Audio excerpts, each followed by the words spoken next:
I'm here tonight to tell you about a father who loved his son and a son who loved his dad. The way this story is going to unfold for you, it's a little bit different because I want to bring it to now.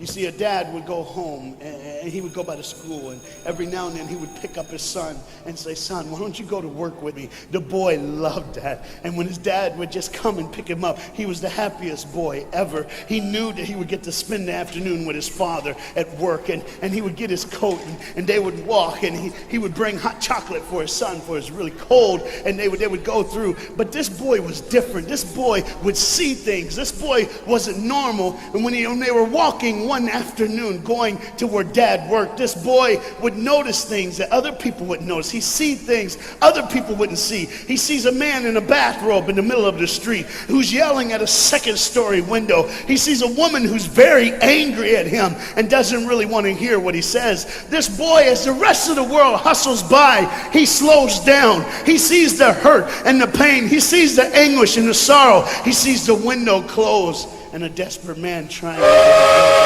What he did doesn't matter. That he hurting is all that matters. And this boy would see these things. His father rushes and gets him by the hand and says, "Let's go, be late." He would stop and look one more time. Can I stop his pain? Can I stop her hurt?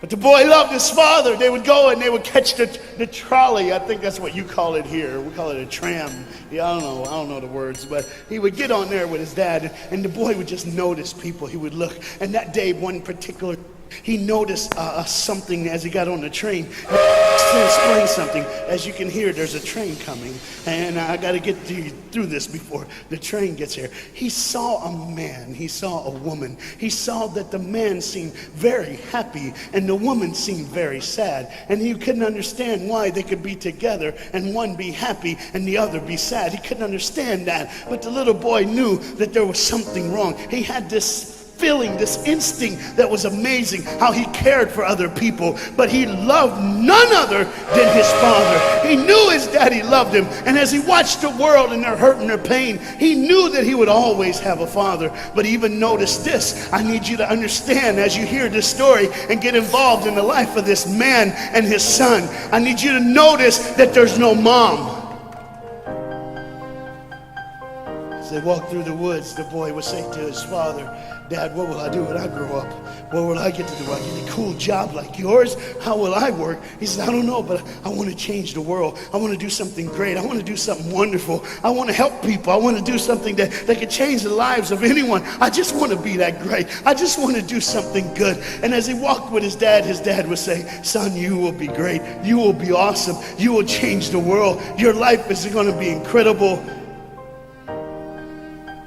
There was a train coming. There's always a train coming. The train is called life. We're all on the train of life, just riding.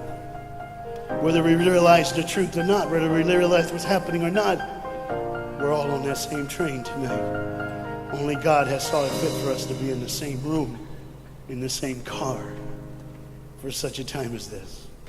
When they get to the edge of the train track, he could see where his father worked. You see the bridge? That's what his dad did. You see, the bridge was very, very important. Boats needed to come to the harbor to get off their goods so they could make money. But trains were coming with people going from one town to the next. Not many cars in Europe, so they couldn't use a lot of that. So many people, not enough roads, so everybody used that train to get from the town to town to get to work and to get home. And one day the train was coming by. What you have to understand is that boy loved going to work with his dad. He would stay right by the river's edge, and he would do what he loved to do the most. Let me explain that. He loved to fish. Anybody like to fish here? Oh, all the guys go, The dad looks at his boy and he says, "Son, now remember the rules. You got to stay right here because I can see you from the window right here. Don't get out of the sight of this window because you got to stay there so I know you're safe. Get you something good to eat." But as you can hear, the train's coming. The father's job was cool. If I wasn't a preacher, I wouldn't mind doing that. Get to work. Get grease on you. Even if you didn't have to, you just squirt it on you like you feel like you did something. That's what I would do. There was a boat coming in the harbor. Timing is very essential. I'll go ahead and give you the key. The key is this. There's always a light. Everybody say light. Say it again. One more time. There's a light that the train conductor needs to see. If that light is green, he can go. If it's red, he must stop. You see, God has given us road signs in our life that we must read. Lines that tell us to go and lines that tell us to stop. Whether we read those and believe them or not is up to us. That's why some of you have fallen and you cannot get up. But tonight, that's why I'm here.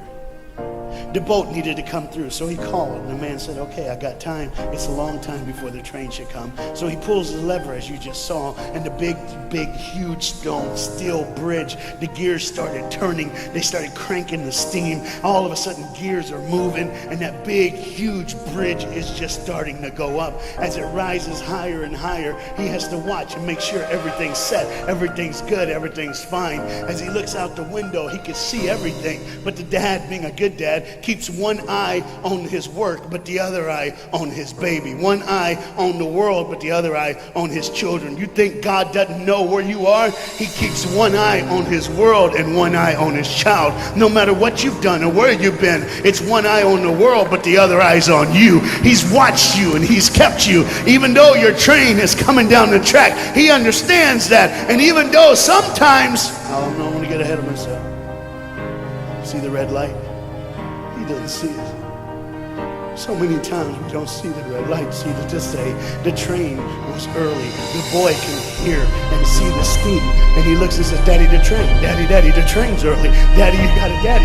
Hey, Daddy, Daddy, Daddy, Daddy, Daddy, the train.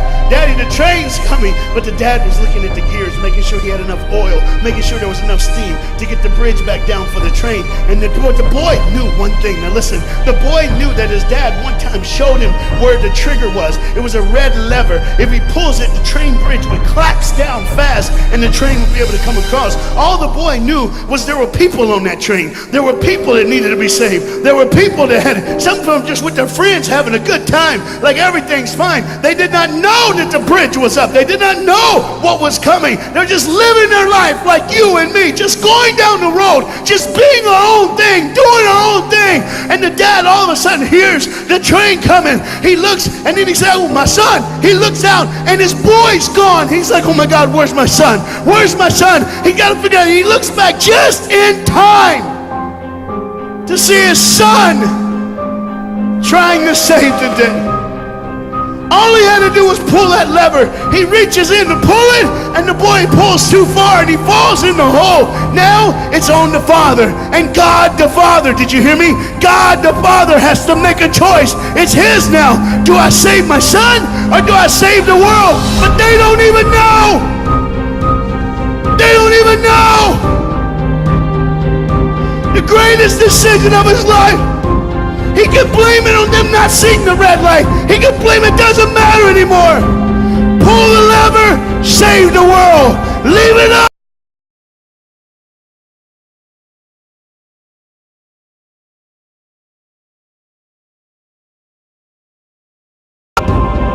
And he gave his only son.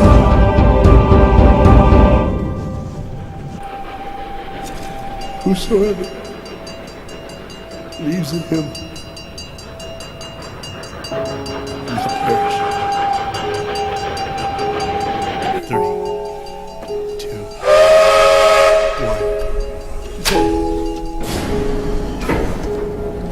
1. And they didn't even know. They never would know.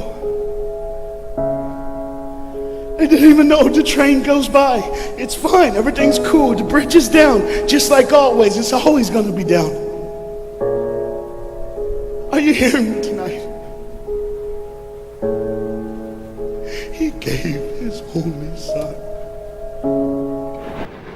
For God so loved the world that he gave. And you know what's amazing? I wonder what God did right when his son died on that cross. When he breathed his last breath, when he took that breath and he breathed and it was over.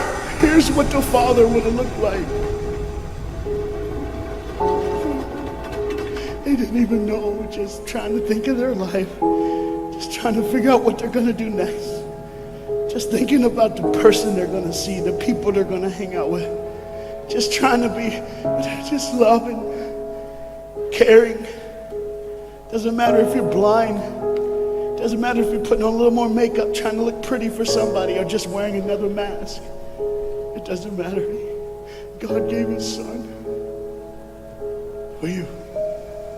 What will I do when I grow up? Where will I go when I grow up? What can I change? And there was a girl in the bathroom on the train, liquefying her heroin to shoot up one more time. He died for her. He died for her. But in one moment, are you listening? In one moment, as the Bible says, everybody gets a chance. In one moment to see the look of the Father when he knows when you realize what he did for you, when you realize the sacrifice, when you realize he let his son die so that you can live, when you realize what he did, no matter what you're doing, no matter where you're at in this life, no matter what you're a part of, you gotta stop. You gotta stop. Even if it's for 1 second, and think, my God, he did it for me. He did it for me. And I pray to God you drop what you're doing. Drop what you're doing. With all the pain and the hurt and the sorrow in the world, he did it for you. That's why you're so quiet. You see, the train's coming. The train's coming. Everybody has things. You have ways of I don't want to do that. I don't want to, but why do I keep doing it? Even Paul said, why do I do what my flesh tells me, and I do what I know is wrong, and I don't do what I know is right? You got to understand tonight, the fight is on, and we can win. We become more than conquerors through Jesus Christ. And I'm not preaching just for me. I'm preaching on behalf of you. But what you got to understand is there had to be a moment in those 3 days when Jesus died on a Friday and rose again on a Sunday. There had to be this moment. Go ahead, look at the screen. When it was just God and his baby and his son.